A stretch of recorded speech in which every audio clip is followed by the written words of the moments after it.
I'm doing this. This is really happening. This is real. I'm pinching myself. It's not a dream. This is really happening. I am head to toe in rainbow, and I wouldn't have it any other way for this. So let's do this. Let's get the show on the road. The show of making this world a little bit more divergent.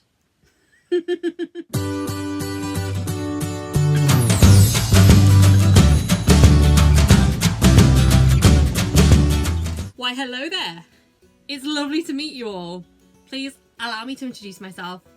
My name is Nora Divergent, and I am an AFAB and autistic drag queen who wants nothing more than to spread love and light wherever I go. And if you're wondering how to spell that, I have a sign with it on. I actually painted this for a music video that I was a part of called Diamond in the Rough for Ellie, a song that was written for Drag Race UK Season 2 Queen Ellie Diamond. And I painted this to be part of the video. This was the moment I was born. I was born from that music video and introduced to the world. That's definitely one to tell the grandkids. So this is just going to be a little fun introduction video for you guys, gals, and non-binary pals and everyone in between to get to know me a little bit better. I decided to start this little YouTube channel so that I can create some content and have some fun, have an excuse to get into drag, because my hometown doesn't have a lot of live drag performance opportunities, unfortunately. I have performed live a few times, but hopefully there'll be more performance opportunities coming up in the future, but we shall see. The origin of my name. So my name is Nora Divergent, and it is a play on the word neurodivergent, which is a really lovely term, umbrella term for people who are not neurotypical. So this can include things like ADHD, autism, dyslexia, dyspraxia, among other conditions. And I fall under that umbrella. I'm autistic, and a lot of the words that are used to describe autism can often be quite negative. And I heard the word neurodivergent. I was like, ooh, that sounds cool. That sounds like a superpower. In a way, I really like that. And it made me feel good about myself. It empowered me. That's what I want my drag to be. I want it to be empowering, not just for me, but for my audiences. I want anyone who comes to see a neurodivergent show or watch a neurodivergent video that, you know, they can feel good about themselves and celebrate their unique gifts. This, the Rainbow Infinity, is actually the neurodivergent symbol, which is why there's a lot of rainbow going on, from my hair to my eyes to my very cute dress. Sure, some of you are wondering, how did I discover drag? Well, the easiest answer is Drag Race, but not just any old Drag Race, it's Drag Race UK. I mean, I'd watched bits of the US ones on and off, but I never really connected to it because I'm British and there's a lot of things that Americans might have in their humour or in their repertoire that I, as an autistic person, sometimes can't quite understand. I don't know! Whereas with the British one, the sense of humour and dialects and the discourses, I totally understand it. Coke. And I really connect to it. So I found myself connecting to Drag Race UK a heck of a lot more. I watched the first series and I really liked it. And when the second series aired, we were in lockdown and I was not in the best place mentally. I just watched Drag Race UK Season 2 and a new hyperfixation was born. Are these demons gonna follow me home in this hair? So now I have two hyperfixations. Not only do I have Doctor Who, which I'm a massive Whovian by the way, and now I have Drag Race UK. I remember one cold February night, I decided to film a video where I was going to do the I tried following blank's makeup tutorial trend, but drag edition. I was going to try full drag for the first time with a little bit of help from Miss Ellie Diamond. I followed her tutorial. It was bad. It was bad. Oh my god. You want to see a picture of it, don't you?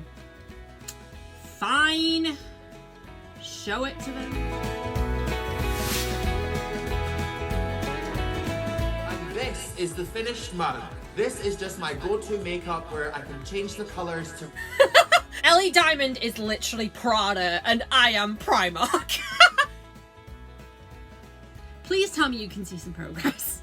Please. I have made progress, haven't I? And the funny thing is, Ellie Diamond herself actually saw it and said she loved the video and said I was funny to watch.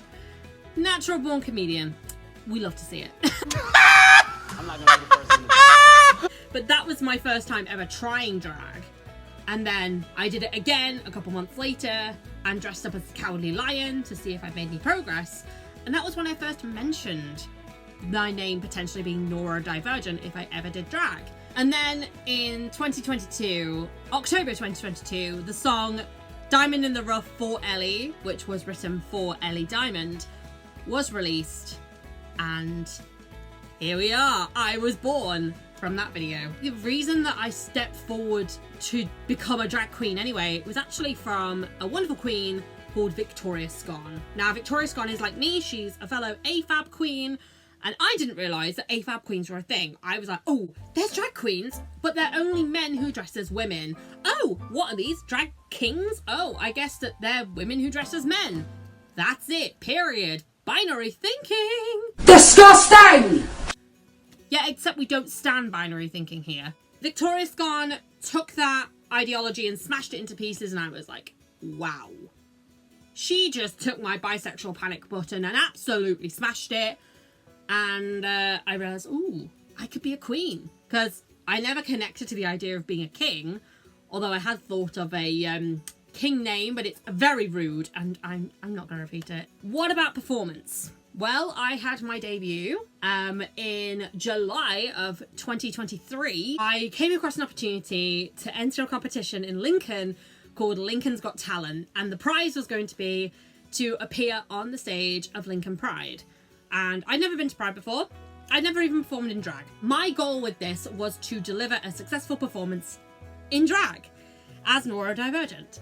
So I entered, thinking, oh, I might hear back, I don't know. But I did. Surprise. I was going to go to Lincoln and make my debut in a nightclub called The Scene, which I had only visited for the first time 6 months earlier, and I'd met Danny Beard. Yeah. This actually happened. I met Danny Beard, who, fun fact, has the same birthday as me, but 4 years apart. They are 4 years older than me. That's just iconic. In the same place that I met Danny Beard, I ended up making my drag performance debut. Such a beautiful full circle moment, oh my god. I decided to sing. Oh, my light's just gone off. Hey! We are back, baby! Okay, we're back. So for my debut performance, I actually decided to sing, because I love singing, I have done for years. So I wanted to show off my vocal talents, and I chose to sing Grace Kelly by Mika, a song that I've loved for God knows how many years. And it's a song that has a lot of meaning for me. I had a Primark vest top on that I rhinestoned. I had a basic black tutu skirt, little white boots, and then this jacket, which has so many patches and pins and button badges.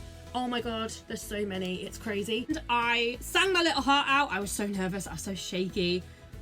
But by some miracle, I won my heat and I got to perform again. So I did my second performance in 2 weeks, which was very quick turnaround. I was very nervous about it, but I sang I'm Still Standing by Elton John, but the version from the film Rocket Man, which is Taron Egerton, who I would. Yes, 10 out of 10, smash. My ideal weight is Taron Egerton on top of me.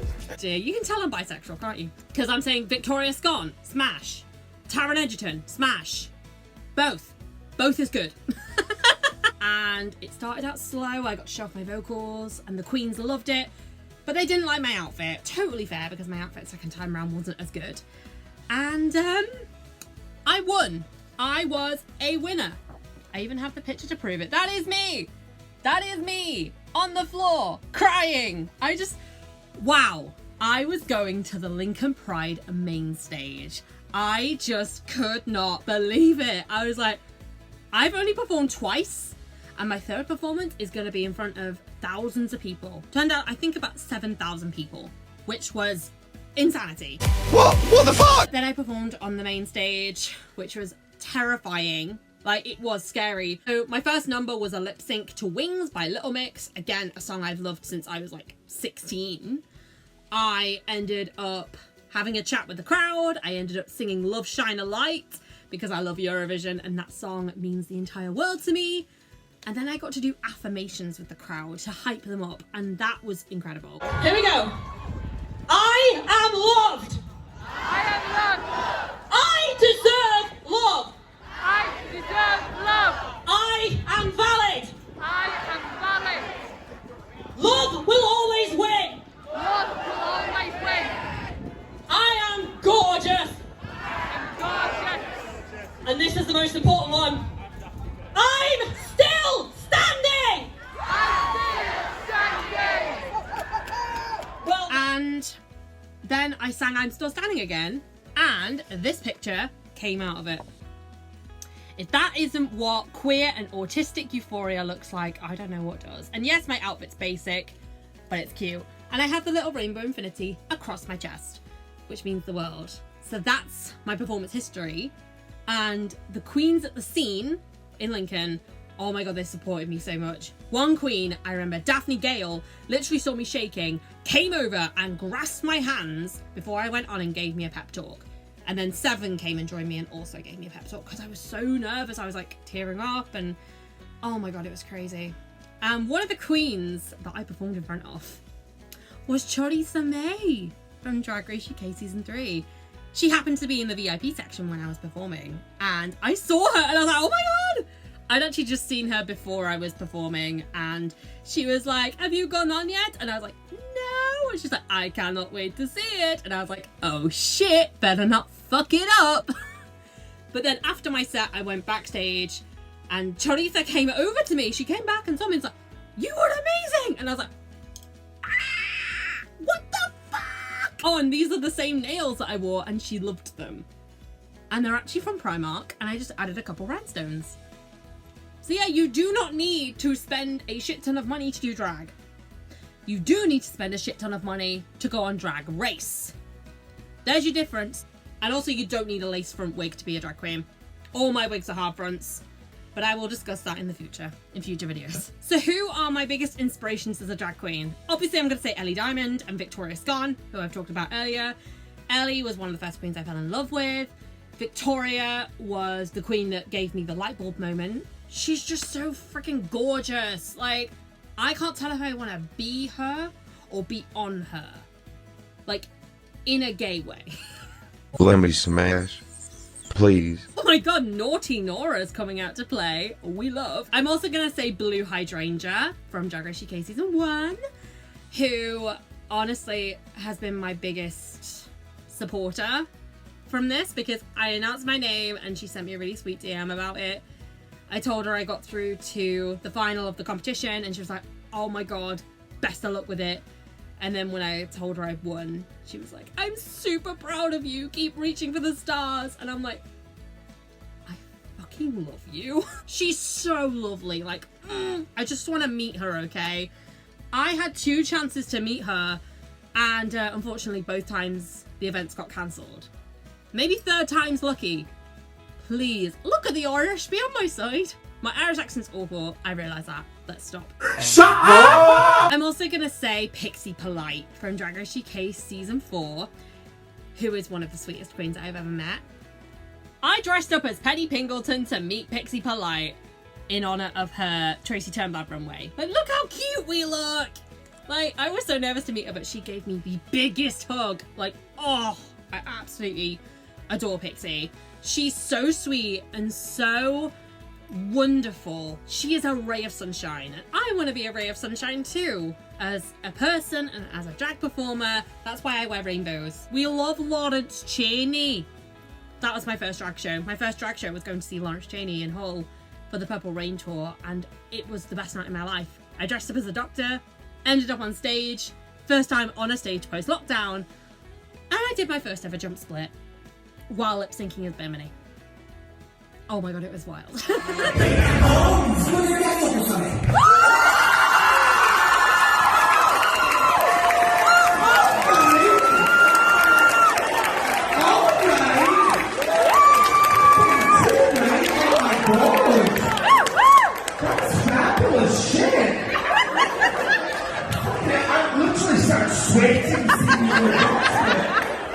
Another group of queens that have inspired me, I've already mentioned them, but the scene queens in Lincoln. Oh my god, they're all so lovely and so supportive. Since I won, I've had, you know, insecurities and fears and worries about drag, but I've always been able to talk to them about it and been able to congratulate my wins and commiserate my losses and things like that. I've learned so much from them, and they are such an amazingly talented, sweet group of human beings. So if you're ever in Lincoln, go and see a Scene Queen show.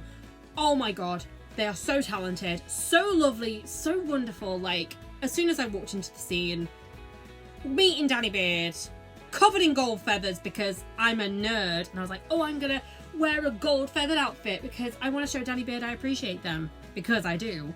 And they all loved it. They were like, oh my god, you look amazing. And since they've gotten to know me as Nora Divergent, it's just so sweet, and they're so lovely, and maybe one day I'll be as cool as they are. I also want to point out that I'm 27 years old, and I announced my name at 26, I came out as bi at 25, and I made my debut at 27, my debut performance at 27. So yeah, I'm a little bit later to the party, but you know what? Better late than never. And in the words of Kesha, the party don't start till I walk in. Period. So, where are we gonna go from here? Well, I have a lot of ideas for this YouTube channel and ideas of content I want to make. I want to show videos where I'm learning new skills so we can learn together, including makeup, wigs, outfits, sewing maybe? Like, I am that bitch who can't sew. Oh, surprise! It's me! I'm the one who can't do it. And I really want to learn, because maybe one day I'll end up on Drag Race. And I need to know how to sew for that. I'm just not very good at it. I'd really like to talk to some other queens and kings and drag artists. So if you are a drag king, a drag queen, a drag artist, do get in touch with me, because I'd love to sit down and talk to you about your experiences with drag. And if you're still here, thank you so much for watching this video, and let me know your experiences with drag down in the comments below. And yeah, I'm very excited to get the ball rolling with this, so hope you can stick around for the ride, because it's gonna be fun. This journey towards making the world a little more divergent, I'm looking forward to it. Alright, catch you later, spread love and light wherever you go, and I will see you very soon. Bye for now!